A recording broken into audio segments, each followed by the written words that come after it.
എൻസൈക്ലോബിങ്സിൻ്റെ പുതിയൊരു വീഡിയോയിലേക്ക് നിങ്ങൾക്കേവർക്കും സ്വാഗതം. ഈ വീഡിയോയിലൂടെ നിങ്ങളുമായി ഷെയർ ചെയ്യുന്നത് മെയ് മാസം കേന്ദ്ര സർക്കാരിൻ്റെ ഏറ്റവും വലിയ ധനസഹായമായിട്ടുള്ള 2000 രൂപ അക്കൗണ്ടുകളിലേക്ക് എത്തിച്ചേരാൻ പോവുകയാണ്. സംസ്ഥാന സർക്കാർ ക്ഷേമ പെൻഷൻ വിതരണം അനൗൺസ്മെന്റ് ചെയ്തിരുന്നു. എന്നാൽ കേന്ദ്ര സർക്കാരിൻ്റെ കർഷകർക്ക് ലഭിക്കുന്ന ഏറ്റവും വലിയ പദ്ധതിയായിട്ടുള്ള കിസാൻ സമ്മാൻ നിധിയുടെ 20ാമത്തെ ഇൻസ്റ്റാൾമെന്റ് വിതരണം 2000 രൂപ ഉടൻ ഉണ്ടാകുമെന്നാണ് അറിയിപ്പുകൾ ലഭിക്കുന്നത്. അതായത് നമ്മുടെ സംസ്ഥാനത്ത് 25 ലക്ഷത്തോളം വരുന്ന കർഷകർക്ക് ലഭിക്കുന്ന ധനസഹായം രാജ്യമെമ്പാടും 9.8 കോടി കർഷകർക്കാണ് ലഭിക്കുന്നത്. പ്രധാനമായിട്ടും 22,000 കോടി രൂപയോളമാണ് ഒറ്റ സ്വിച്ച് ഓൺ കർമ്മത്തിലൂടെ കേന്ദ്ര സർക്കാർ രാജ്യമെമ്പാടുമുള്ള ചെറുകിട കർഷകർക്ക് വിതരണം ചെയ്യുന്നത്. അപ്പോൾ ഈ പദ്ധതിയിൽ അംഗങ്ങളായിട്ടുള്ളവർക്കും മുമ്പ് 19ാമത്തെ ഗഡു അക്കൗണ്ടുകളിലേക്ക് ലഭിച്ചവരും ശ്രദ്ധിക്കേണ്ട വളരെ പ്രധാനപ്പെട്ട അറിയിപ്പുകളാണ് ഈ വീഡിയോയിലൂടെ നിങ്ങളുമായി പങ്കുവയ്ക്കുന്നത്. നമ്മുടെ വീഡിയോസ് ആദ്യമായി കാണുന്ന സുഹൃത്തുക്കളാണെങ്കിൽ ആദ്യമേ തന്നെ ചാനൽ ഒന്ന് സബ്സ്ക്രൈബ് ചെയ്യുക. അപ്പോൾ നമുക്ക് വിശദാംശങ്ങളിലേക്ക് കടക്കാം. കേന്ദ്ര സർക്കാരിൻ്റെ കിസാൻ സമ്മാൻ നിധി പദ്ധതി നാളിതുവരെയായിട്ട് 19 ഗഡുകളിലൂടെ 38,000 രൂപ നമുക്ക് വിതരണം ചെയ്തിട്ടുണ്ട്. അടുത്ത ഇൻസ്റ്റാൾമെൻറ്റ് 20ാമത്തെ ഗഡുവാണ് വിതരണം ചെയ്യുവാനായിട്ട് പോകുന്നത്. അതുമാത്രമല്ല 2025-26 സാമ്പത്തിക വർഷത്തെ ആദ്യ ഇൻസ്റ്റാൾമെൻറ്റ് കൂടിയാണ് വിതരണം ചെയ്യുന്നത്. മെയ് മാസത്തോടു കൂടി തന്നെ ഇതിൻ്റെ വിതരണം ഉണ്ടായിരിക്കും എന്നുള്ള റിപ്പോർട്ടാണ് ഇപ്പോൾ ഈ സമയം ലഭിക്കുന്നത്. അതിനുള്ള നടപടികൾ കേന്ദ്ര സർക്കാർ ആരംഭിച്ചതായിട്ടും ഇപ്പോൾ അറിയിപ്പുകൾ ലഭിച്ചിട്ടുണ്ട്. മുൻപുള്ള വിതരണ ഘട്ടങ്ങൾ എല്ലാം എടുത്തു നോക്കിക്കഴിഞ്ഞാൽ, അതായത് 4 മാസ കാലയളവിൽ 3ാം മാസത്തിലൊക്കെയാണ് അക്കൗണ്ടുകളിലേക്ക് തുക എത്തിച്ചേർന്നിട്ടുള്ളത്. ഈ പ്രാവശ്യം അത് 2ാമത്തെ മാസം തന്നെ വിതരണം ഉണ്ടാകുമെന്നാണ് ഇപ്പോൾ പ്രതീക്ഷിക്കുന്നത്.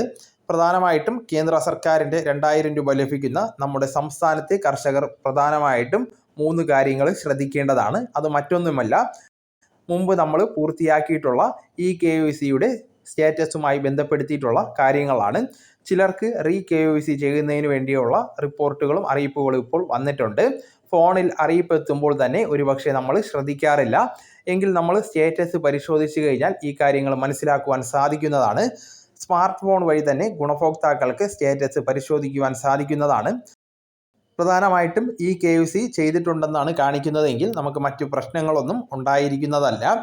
KYC വീണ്ടും ചെയ്യുവാനാണ് മെസ്സേജ് വരുന്നതെങ്കിൽ നിങ്ങൾ ചെയ്യേണ്ടതാണ്. അപ്പോൾ നമുക്ക് KYC ചെയ്തിട്ടുണ്ടെങ്കിൽ നമുക്കിത് ആവശ്യമില്ല. അതുകൊണ്ട് തന്നെ ഈ കാര്യങ്ങൾ നിങ്ങളൊന്ന് മനസ്സിലാക്കുക. നമുക്ക് അതോടൊപ്പം തന്നെ ബാക്കി നടപടികളും ഇതോടൊപ്പം പൂർത്തീകരിക്കുന്നതിന് വേണ്ടി സാധിക്കുന്നതാണ്. നമുക്കിതിനു വേണ്ടി അക്ഷയ കേന്ദ്രങ്ങളിലോ കോമൺ സർവീസ് സെൻ്ററുകളിലോ എത്തിച്ചേർന്നാൽ ഇത് പൂർത്തീകരിക്കുവാനും സാധിക്കുന്നതാണ്.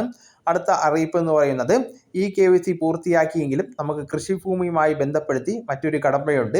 ലാൻഡ് സീഡിംഗ് എന്നുള്ള കടമ്പയാണ്. പ്രധാനമായിട്ടും നമ്മൾ നമ്മുടെ ബാങ്ക് അക്കൗണ്ടുമായി ബന്ധപ്പെടുത്തിയിട്ടുള്ള കാര്യങ്ങളെല്ലാം ആക്റ്റീവ് ആണോ എന്ന് പരിശോധിക്കേണ്ടതാണ്. അപ്പോൾ ഈ ഒരു കാര്യം ചിലപ്പോൾ പുനർവെരിഫിക്കേഷന് വേണ്ടി റിക്വസ്റ്റ് വന്നിട്ടുണ്ടായിരിക്കും. അപ്പോൾ അങ്ങനെയുള്ളവർ തീർച്ചയായിട്ടും ആ കാര്യങ്ങളൊക്കെ ശ്രദ്ധിക്കേണ്ടതാണ്. ലാൻഡ് സീഡിങ് നോ എന്നാണ് കാണുന്നത് എങ്കിൽ നമ്മൾ വെരിഫിക്കേഷൻ ചെയ്യേണ്ടതുണ്ട്. അതുകൊണ്ട് തന്നെ ഈ കാര്യങ്ങളെല്ലാം തന്നെ നമ്മൾ ശ്രദ്ധിക്കുക. അടുത്തത് ആധാർ ബാങ്ക് അക്കൗണ്ടുമായി ബന്ധപ്പെടുത്തിയിട്ടുള്ള കാര്യങ്ങളാണ്. അക്കൗണ്ട് സീഡിങ്ങും ഗുണഭോക്താക്കൾക്ക് മറ്റ് പല ആവശ്യങ്ങൾക്ക് വേണ്ടി പുതുതായിട്ട് അക്കൗണ്ട് ഓപ്പൺ ചെയ്യേണ്ട ആവശ്യം വന്നിട്ടുണ്ട്. എങ്കിൽ ആധാറുമായിട്ട് സീഡ് ചെയ്തിരിക്കുന്ന അക്കൗണ്ട് അതിനായി മാറുവാൻ ചിലപ്പോൾ സാധ്യതയുണ്ട്. ഏറ്റവും പുതുതായിട്ട് ഓപ്പൺ ചെയ്യുന്ന അക്കൗണ്ട് പിന്നീട് ആധാർ സീഡിംഗ് അക്കൗണ്ടായിട്ട് മാറുന്നതാണ്. അങ്ങനെ വരുമ്പോൾ ഉദ്ദേശിച്ച അക്കൗണ്ടുകളിലേക്ക് കർഷകർക്ക് ലഭിക്കുന്ന ഈ ധനസഹായം എത്തിച്ചേരണമെന്നില്ല. അതുകൊണ്ട് തന്നെയാണ് നമ്മൾ Aadhaar bank account seeding status പരിശോധിക്കണമെന്ന് പറയുന്നത്. അതിനുള്ള സംവിധാനം ആധാറിൻ്റെ വെബ്സൈറ്റിലുണ്ട്. അപ്പോൾ ആധാർ ബാങ്ക് അക്കൗണ്ട് സ്റ്റാറ്റസും കാര്യങ്ങളും നിങ്ങൾ പരിശോധിക്കുക. ഏത് അക്കൗണ്ടുകളിലേക്കാണ് ധനസഹായം വരുന്നതെന്ന് നമുക്കപ്പോൾ മനസ്സിലാക്കുവാൻ സാധിക്കുന്നതാണ്.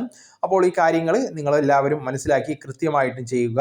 നിങ്ങളുടെ സുഹൃത്തുക്കളിലേക്കും മറ്റ് ഗ്രൂപ്പുകളിലേക്കും ഈ വിവരം ഷെയർ ചെയ്യുവാനും ശ്രമിക്കുക. നമുക്ക് തുടർന്നും വിജ്ഞാനപരമായിട്ടുള്ള മറ്റ് വീഡിയോസും ആനുകാലിക വിവരങ്ങളുമായിട്ട് വീണ്ടും കാണാം. അതുവരെ ഗുഡ് ബൈ.